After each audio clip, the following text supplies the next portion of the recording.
Real talk with Casey and JoJo. What's up, Casey? What's up, JoJo? I'm excited. We are talking about two sides of the coin. This is the other side of the coin, the side that doesn't want to do the podcast.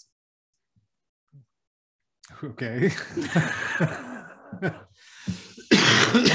So yeah, there's always two sides of the coin. There's always when we're in a good mood, we're in a bad mood. There's, when we're in the relationship and everything is going and flowing wonderfully, and then there's times when things are stagnant, and you are in quicksand and you need a helping hand to get out. So we are at that point right now where it's the other side of the coin. Here we are.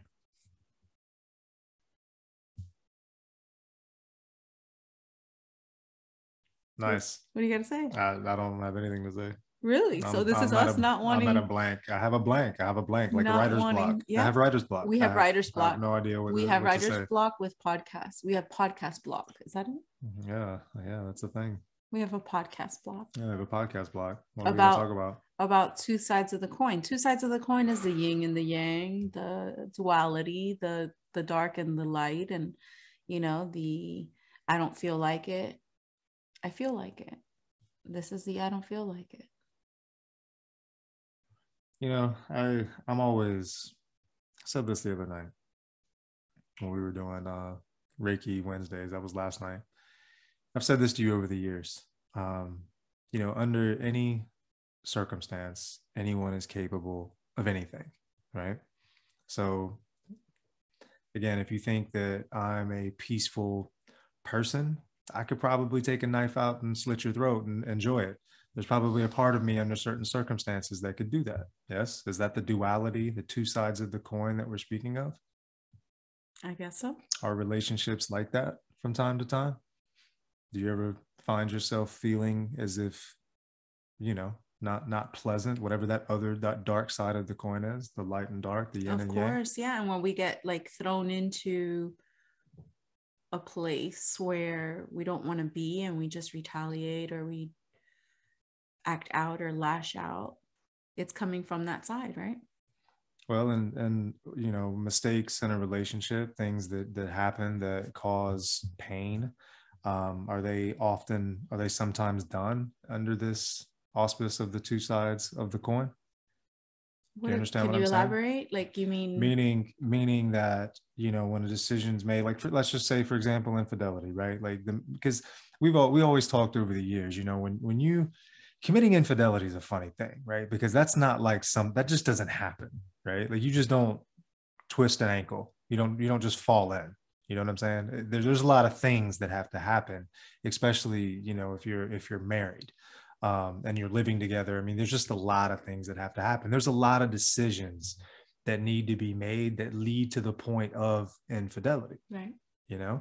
And so how exactly does that work? Like, I've always been amused over the years, watching movies, and you tell your partner, oh, I cheated on you, and, I didn't mean it. I didn't love him. It meant nothing.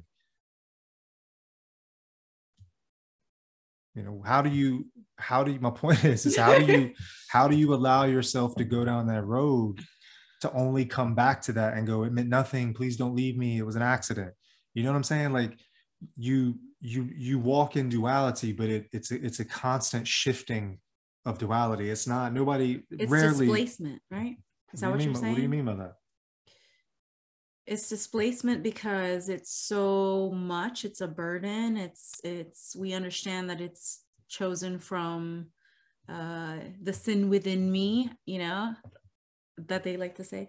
So you displace it on, it was the devil within me. It was the sin within me. It was the darkness within me. It was the other one. Yeah, it's almost as if you're shifting your alternate personality to this person, right? Mm-hmm. This person who no longer cares about, my vows. This person who no longer is considering, that I could lose my, family, wife, kids, whatever. You get into this world of whatever that world is that allows you to justify that infidelity, right? And it's completely out of sight and out of mind. It's like you're completely in character. And then you have to shift back into, the wife or husband character, spouse character, right? Well, it's the alter ego. Right. But do we understand that that's what it is? Or do we simply go, man, I don't know what I was thinking. I don't know how that happened. I didn't mean for this to happen. But do we really, is that really what it is? Do we understand that that's what it is? And is that what it is that's happening when we're in this state, when we make poor decisions, right? We're allowing our alter ego to make them. And then know. we're shifting it into it wasn't me, or I didn't know what was going on type deal. Right. But it was you. Right. That is a part of you, Right. which is back to the original statement, which is under any circumstance, I think anyone's capable of anything. Right. If given the right circumstances that set the table for that alter ego to flourish. Right? Very true. So then aren't we all? I mean, isn't infidelity just a little choice or two from happening at all times?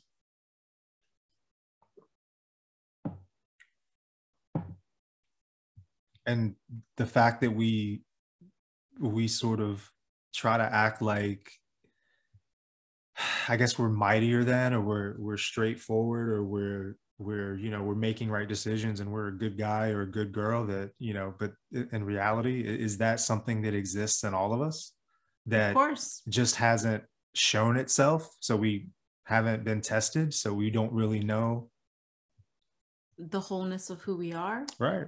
The totality of the dark with it. That's why it's so important to do shadow work, because it's like we suppress all those things that the dark side of us could have done or did, and the guilt that comes from that, etc. It's like we suppress all of that. And doesn't it just grow when you suppress it? I don't know. And then I'm sitting here thinking, you, at the end of the day, it's like you could say, well, what's the difference? I don't need to murder someone to realize that I don't need to feel what it feels like to murder someone. So what's the difference? The difference is that why'd you look at me like that?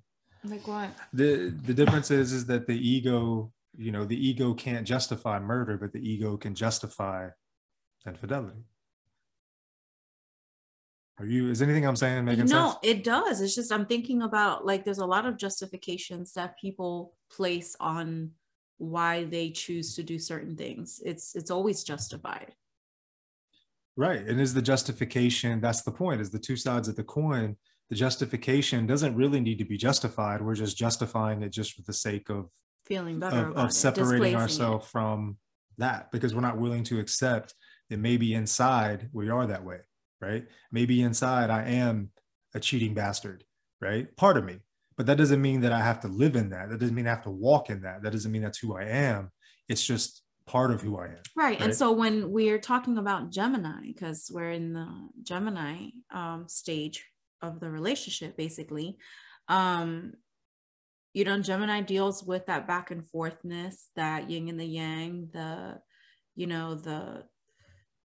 good shoulder and the bad shoulder. What is it called? The good angel, the good angel and the bad angel.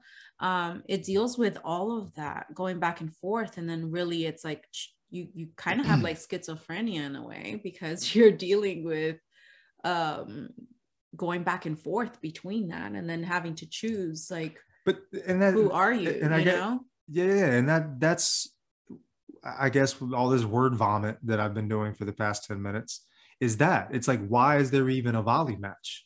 Right? Like that match. It's duality. Right. And the duality is within us all. Agreed. Understood. But why in the sense of the topic, right? Going back to the infidelity piece. Okay. Right. Let's go back. Like there never should be a point in time where I entertain that as an option. Right.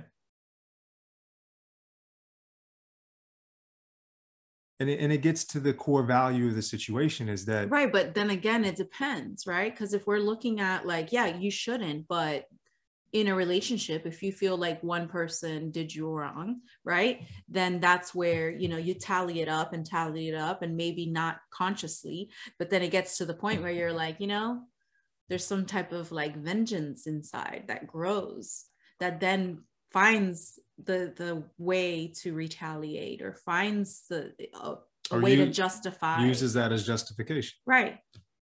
But it's very subtle. Right. But in the sense of the duality, though, it never should be stated. Like, for example, the Four Agreements, right? Mm-hmm. You know, if you haven't checked out the Four Agreements, check it out. It's an awesome book. But, you know, be impeccable with your word, right? Meaning, if you say you're going to do something, do it. Don't mince words. Don't, if you make a promise, keep it, right? There's no greater promise than a vow to be this, right? Right. There's no greater promise than a vow to be this. And it's funny because we talk about infidelity as if that's not that's just part of the vow, right? Right. To love, honor, and cherish. To love, honor, and cherish, right? Like how many times a day do I love, honor, and cherish you, or dishonor and not cherish you? Happens all the time, right? So in terms of, you know, the duality of the situation is that shit, man. I mean, I know that I am just as much not cherishing you as cherishing you some days, right? But can I do that all the time? Where does it stop? Like, where do you draw the line? That's why it's important to have that silver lining and to be balanced in the middle, like just and go where you need to go when you need to go that way. Say that and be a little bit more deep. Say that. Explain that. Extrapolate. I can't. Well, then let me. Okay, so say that again. What you just said. Meaning, let me translate. Meaning that, because what we're talking about is basically values, right? Morals, a creed, right? Right. The creed is that as your spouse in this situation, I will love, honor, cherish you, and never, you know, cheat on you, whatever, for every day for the rest of my life. Right. That's fucking impossible. Right. Right. Because I cannot That's love, based honor, on and cherish you. expectations that are just not realistic. Right. Which again begs another question: is that, you know, does that make infidelity? So why is that such a big deal? You know, why is that so important? But that's another topic, I guess for another day. But the point is that when presented with an opportunity, when presented with an option, right, Mm-hmm. duality is broken down to the basically the next choice, right? In other words, I shouldn't be concerned about duality other than the next duality moment that enters my consciousness, right? When you have to make a choice. When you have to make a choice, which happens, I don't know, thousands of times a day, constantly, all the time, right? But how exhausting. Right, but then when you're walking on the walk, it makes it very easy because then you're not walking on that like thin line. You're in alignment and you're not that close to the edge, if that makes sense. Yeah, but that it makes sense when you're in alignment, but when you're not in alignment and you're on the edge and you feel like shit and you're tallying up all the times your partner, you know, pissed on you, or you're tallying up all the times they didn't take care of you, but you know, the guy at work is listening to me talk about my problems, but my husband shoos me away, right? Like in that moment, you're not in your highest, you're not in alignment. So I think the crux of the situation is that how do we then handle that, right? Because you can't, if you're in that, as you brought up in the beginning, if you're in that state of duality where you're only seeing this perspective, right? Which my perspective is, woe is me. I'm the poor husband that wife doesn't love me and I deserve better, right? Whatever the story is you tell yourself or we tell ourselves. How do I then flip that, right? How do I get out of that form of thinking when it's so hard? Because all I see is this, all I feel is this. I see no hope. I see no way. I see no, changing the situation. Right. But see, this is why it's important to be able to understand and experience the dark side.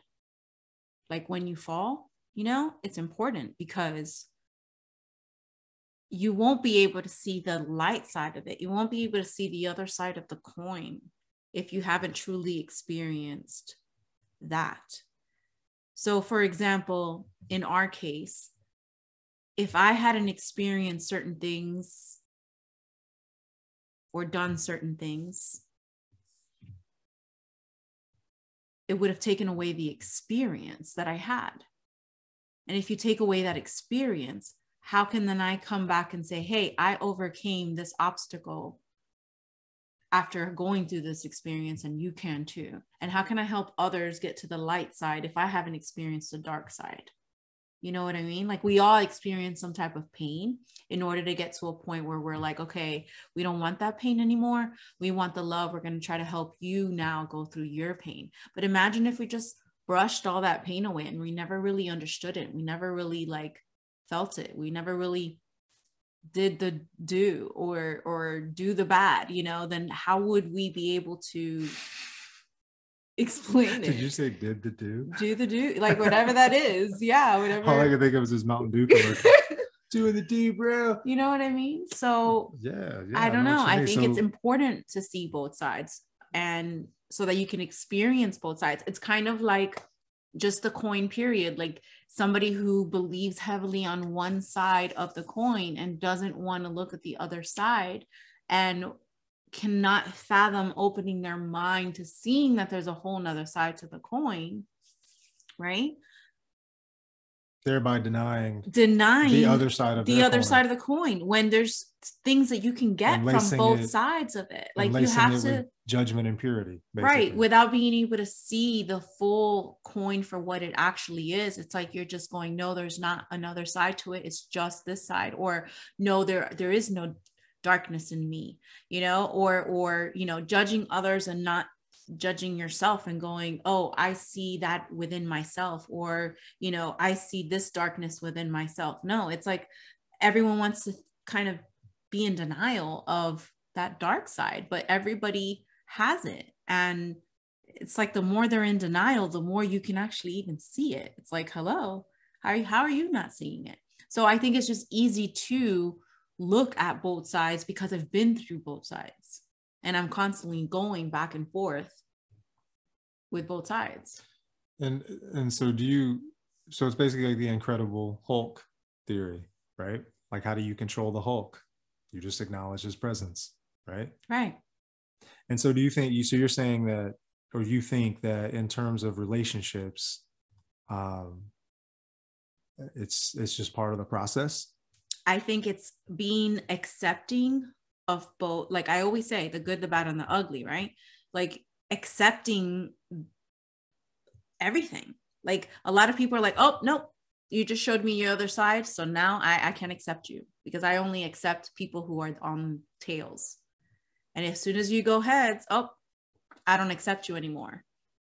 But then don't we have heads and tails too? Like, don't we need somebody to accept our dark side too?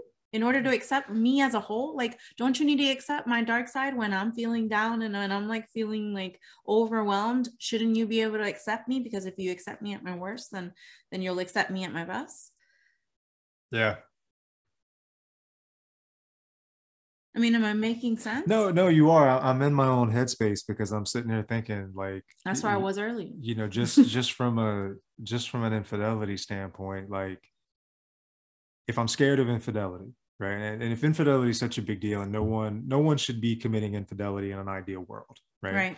But most of the time we do that because we're not getting something at home that we should be. There's a missing piece at home that we're getting from someone else, and that eventually grows into, or maybe is an instantaneous and, you know, infidelity act. But that's such a slow boiling of the frog, right? And it's such a denial of problems and issues that are there, and just simply shifting your focus into wanting to quench that thirst from somewhere else, which is essentially, you know, again, so diabolical when you think about it, right? Like the fact that, you know, because you know when you flirt somebody, you know when you enjoy it, you know when you shouldn't and when you do, and then you keep taking those steps. That shit isn't a surprise, right? Right. And at that point, then is it you? Or is it the displacement of you? Right. And that's my point is, like, when you're saying all these things, it's like, do we create problems to allow ourselves to then become to taste infidelity, to live the darkness of infidelity? Because why else would we? If God created all of us, right, to live and experience and see both light and dark and experience every single possibility, to be omniscient, and know everything there is to know, light and dark, right? Then who are we to not experience both the light and the dark within this duality world, right? So that we can go back to the light with all this information, because light is information, right? Information about the experience, so that we can evolve and overcome, right? How can we evolve and overcome if we don't go through it? And most people It just are sucks. It in has to be so that much way. fear of actually living, not of dying, but of living, I think, of actually experiencing the good, the bad, and the ugly, that they're like dead. You know what I mean? Like they're not really living, they're avoiding. And they're just going to have to keep coming back and keep coming back until they actually live out whatever it is that they truly are desiring or wanting or curious about or whatever. And that's my point, is that like even in our relationship, like there was a lot of things that I was just like, well, what will happen if this happens, and what will happen if this, and that curiosity that kills the cat, you know. But then I follow through with it, and here we are talking about it. Are we? Yeah, I'm still in my own headspace, like thinking through it's just thinking about what, the things that we create and then try to act like we don't create them. You know what I mean? Like, in other words, just self-sabotage. Yeah, the self-sabotaging. And, and I guess I'm stuck in my own headspace. And is that how it has to be? Because I think we all do it. And I think we all do sort of turn a blind eye to it, and then, but then we displace the call each blame. other out when the other person's doing it, even though you do it all the time, type deal. Right. And so it's like you're just in this loop of displacement and creating the duality so that you can act out your alter ego, when is that all really necessary? But it is, right? Well, if we were accepting of ourselves, and we were like, look, I accept my this person, and I accept this person, and I accept my totality of who I am.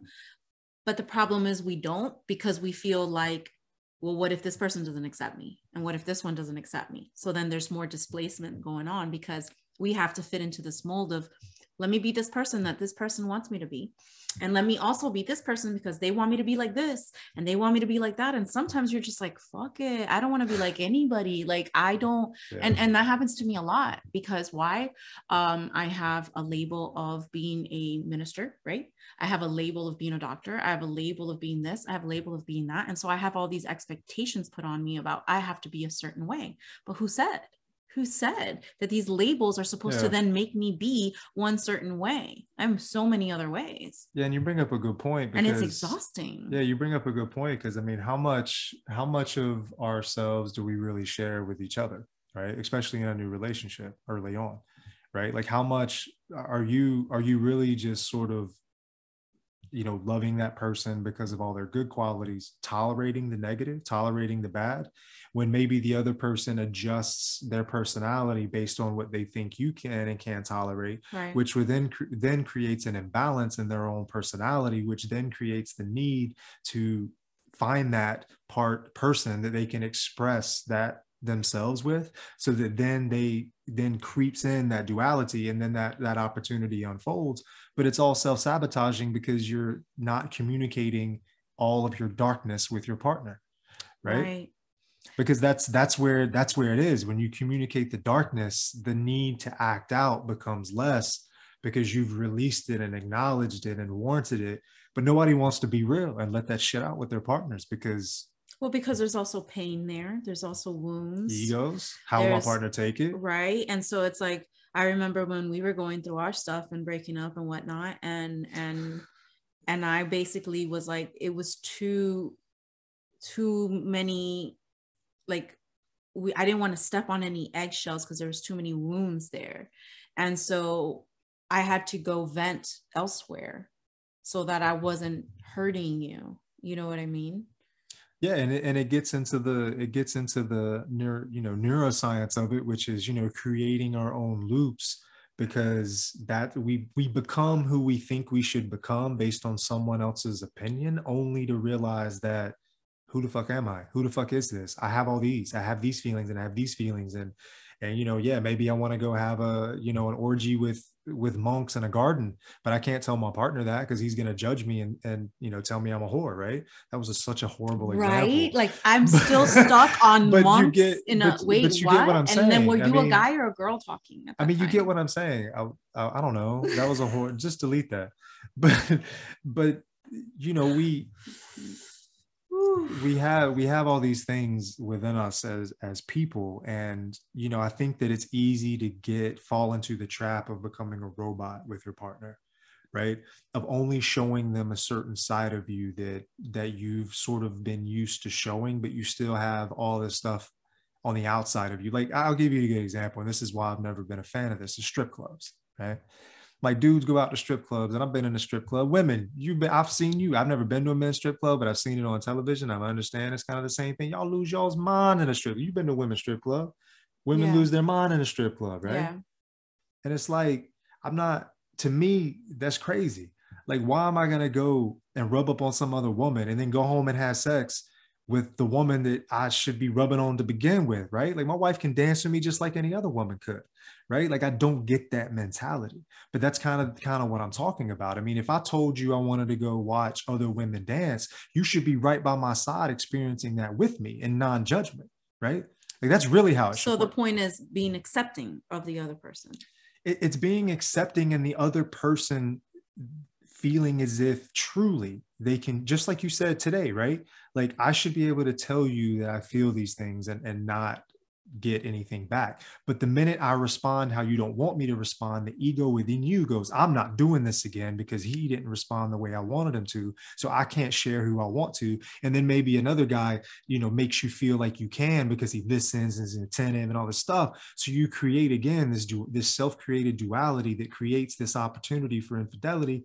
When again, I'm sorry if I'm repeating myself, but like, it's all it's all bullshit.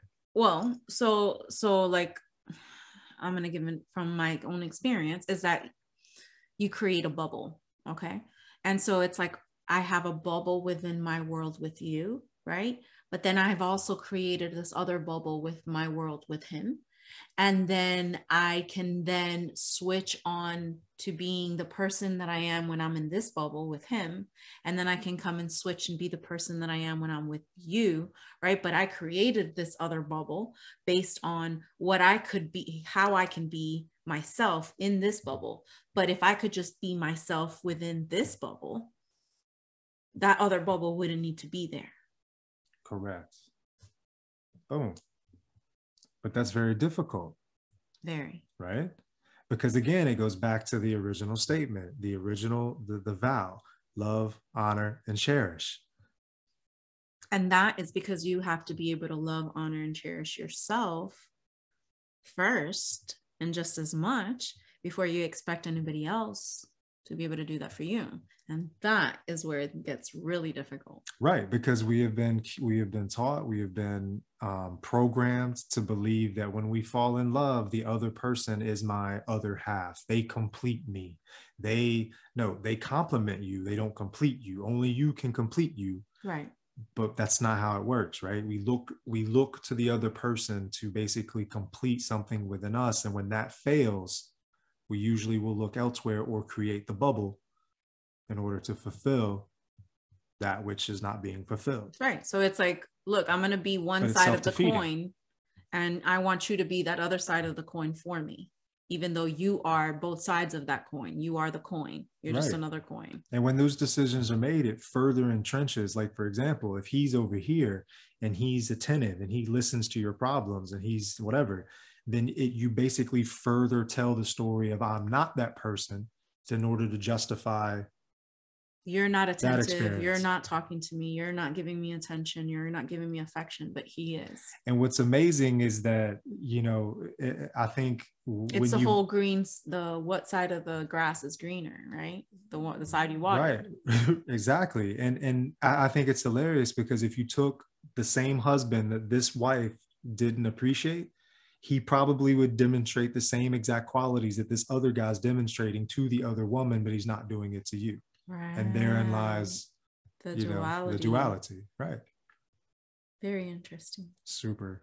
And I don't know what we just said. I'm so interested to go back and listen to this, because I feel like I feel like just rambled. Yeah, I feel like I just rambled, but I didn't. Like, hopefully it was communicated in such a way that was a little provocative and not mind blowing. That's probably a little too extreme, but you know what I'm saying? Like, I don't know. I want to go back and listen to this and see how this sounds, because I feel like there was really important, like some ahas. Yeah, I But think you just gotta, you'll just see, you'll get them when you get them. And the rest just, entertainment. yeah, but it was real. It's been real. It's real. It's been real. Two sides of the coin. And so hopefully you can see how we think and when we go back and forth. But yeah, Geminis, this is where we're at, looking at two sides of the same coin, the duality within us. Look at everything that we said. I don't know what we said, and take what resonates, leave the rest behind. You good? It's all self-creation, man. Duality is just as much universal law as it is self-created. So I don't know. Sleep on that. Sleep on that. All right. Peace.